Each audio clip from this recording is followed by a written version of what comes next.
अब्दुल्ला हैदर शहीन की तरफ से आप दोस्तों को अस्सलाम वालेकुम। आज का लेक्चर है ग्रामर बेसिक लर्न इंग्लिश। अगर आप भी अपनी इंग्लिश को अच्छा करना चाहते हैं, इंग्लिश को बेहतर करना चाहते हैं, कम्युनिकेशन करना चाहते हैं, तो आपको ग्रामर आपकी इम्प्रूव होनी चाहिए। जब तक आपकी ग्रामर अच्छी नहीं होगी, कभी भी आप कोई दुनिया का ऐसा मेथड नहीं है कि आप इंग्लिश अच्छी तरह सीख जाएं। कोई भी दुनिया का ऐसा मेथड नहीं है कि आप इंग्लिश में बात करें। आइए बगैर किसी टाइम वेस्ट के अपने टॉपिक की तरफ आते हैं। आज का लेक्चर है बेसिक। हम चीज़ें कुछ करेंगे ग्रामर की कि इनका यूजेज कहाँ कहाँ पे होता है। पहले नंबर पे है दिस। दिस का मतलब है ये। दिस को हम यूज करेंगे पास की चीजों के लिए। दूसरी चीज आपने ये नोट करनी है, पास की चीजों के लिए। मैं जो जो चीजें लिखवा रहा हूं आपने साथ नोट करते जाना है। दूसरी बात, ये हमेशा सिंगुलर के लिए इस्तेमाल होगा। सिंगुलर यानी कि वाहद चीज के लिए, वाहद चीज के लिए। 1 2 3। ये आपने तीन जो निशानियां हैं दिस की, ये आपने अपने जहन में बिठा लेनी है। अब हम इसकी एग्जांपल देखते हैं।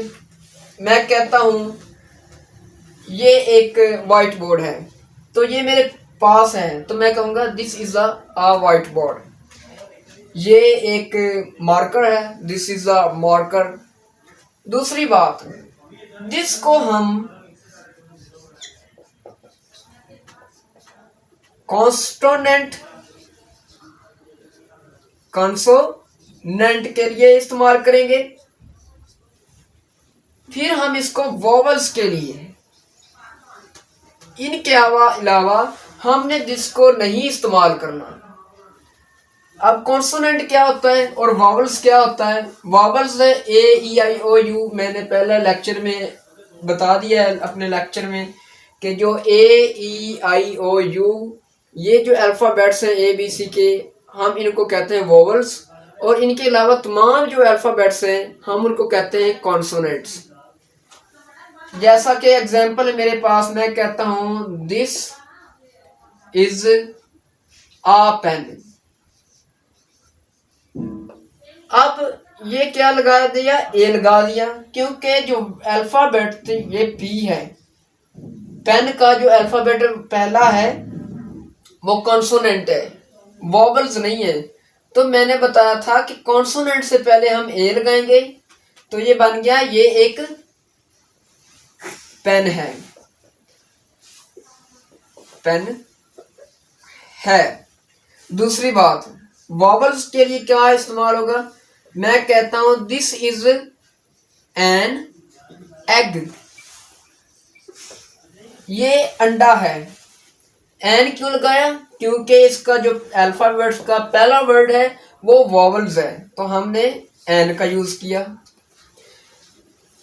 दूसरी बात, मैं कहता हूं कि जो चीज जो मेरे रेंज में है, जो पास की चीजें हैं, उनके लिए हम दिस का यूज करेंगे।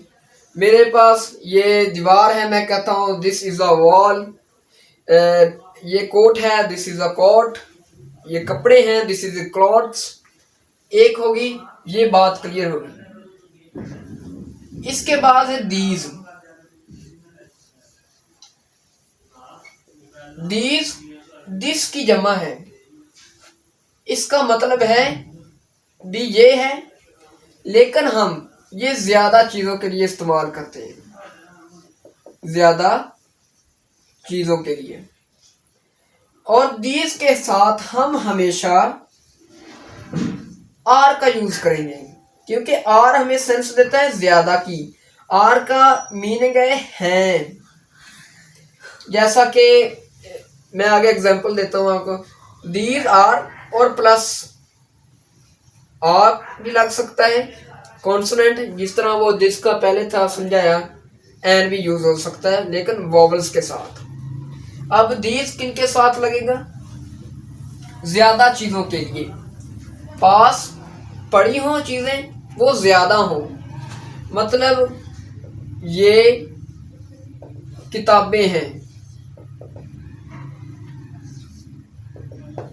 अब मैं ये तो नहीं कहूंगा ये किताबें हैं, क्योंकि वो दूर चीजें हो जाएंगी। मैंने कहा पास की चीजें लेकिन ज्यादा तादाद में।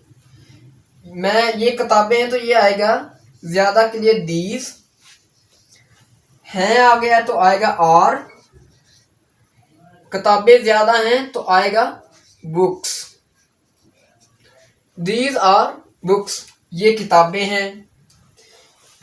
आगे मैं कहता हूं ये कपड़े हैं, कपड़े ज्यादा हैं तो हम लगाएंगे दीज आर क्लोथ्स।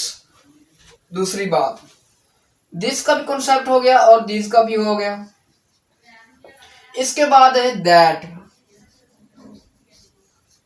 दैट का मतलब होता है वो।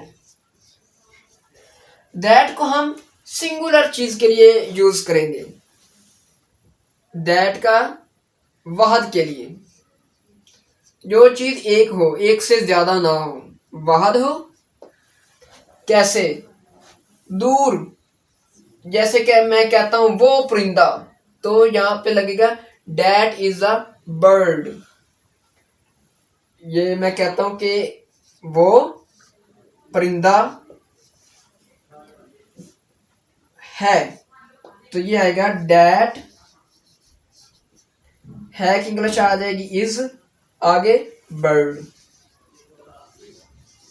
तो ये हो गया वो परिंदा है। दूर की तरफ चीजों की तरफ इशारा करके बताना कि वो चीज है तो हम डैट। पास अगर चीज कोई पड़ी है और तादाद में वो एक है तो हम लगेंगे दिस, मतलब ये। अगर वो चीजें जो पास पड़ी हैं लेकिन तादाद में ज्यादा हैं तो हम लगाएंगे दीज। इसके बाद डैट के आगे जमा है दोज, दैट की जमा है दोज। अब दोज कहां पे लगेगा? दोज को हम लगाएंगे, दोज का मीनिंग भी वो है लेकिन ज्यादा के लिए। अब आप सोच रहे होंगे कि दीज भी आपने ज्यादा के लिए लगाया और दोज भी ज्यादा, तो इनमें क्या डिफरेंट क्या है? दीज का मतलब वो, दोज का मतलब वो दूर की चीजों के लिए, दूर की चीजों के लिए इस्तेमाल होगा। दूसरी बात, ज्यादा तादाद में हो चीजें, वो एक से ज्यादा तादाद में हो, तादाद में हो, वहां पे हम दोज का इस्तेमाल करेंगे। मैं इधर लिख देता हूं डैट जमा दोज, डैट की जमा दोज है, वो ज्यादा के लिए। ये तीन चीजें आपने नोट करनी है। मैं कहता हूं कि वो लड़के हैं, तो वो लड़के मतलब दूर खड़े हुए हैं, इशारा किया है मैंने लड़कों की तरफ, तो ये आएगा डैट दोस, ज्यादा हैं वो लड़के हैं कि आगे are, those are boys. S आपने लाजमी लगाना है क्योंकि ये प्लूरल चीजें हैं जो जमा होंगी तादाद में, तो वहां पे हम एस का इजाफा करेंगे, चीजें ज्यादा हैं। एक और एग्जांपल है मेरे पास, मैं कहता हूं कि वो किताबें हैं,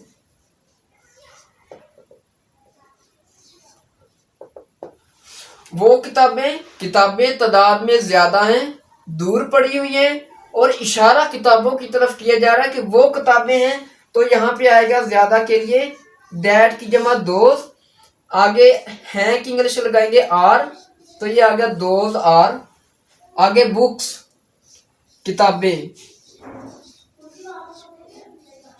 तो ये हो गया आज कॉन्सेप्ट क्लियर, दीज का, डैट दोज दिस का। आपने जो मेन चीजें जो ज़हन में रखनी है वो एक तो ये लास्ट पे एक्सप्लेन कर रहा हूं, दिस का मतलब ये पास की चीजों के लिए, पास की चीजों के लिए, और इसके बाद वाहद चीजों के लिए, सिंगुलर।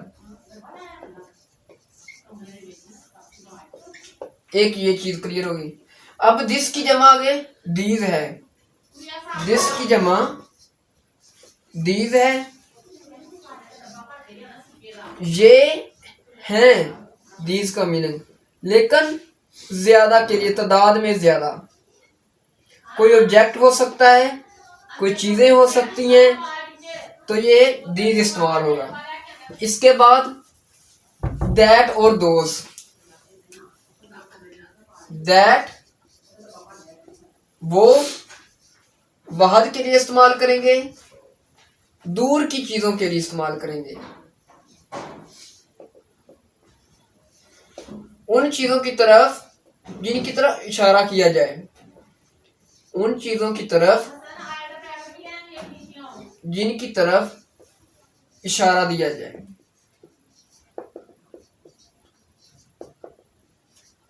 इसके बाद डैट की जो जमा है वो है दोस्त। दोस्त कहते हैं वो ज्यादा के लिए, दूर की चीजों के लिए इस्तेमाल होगा,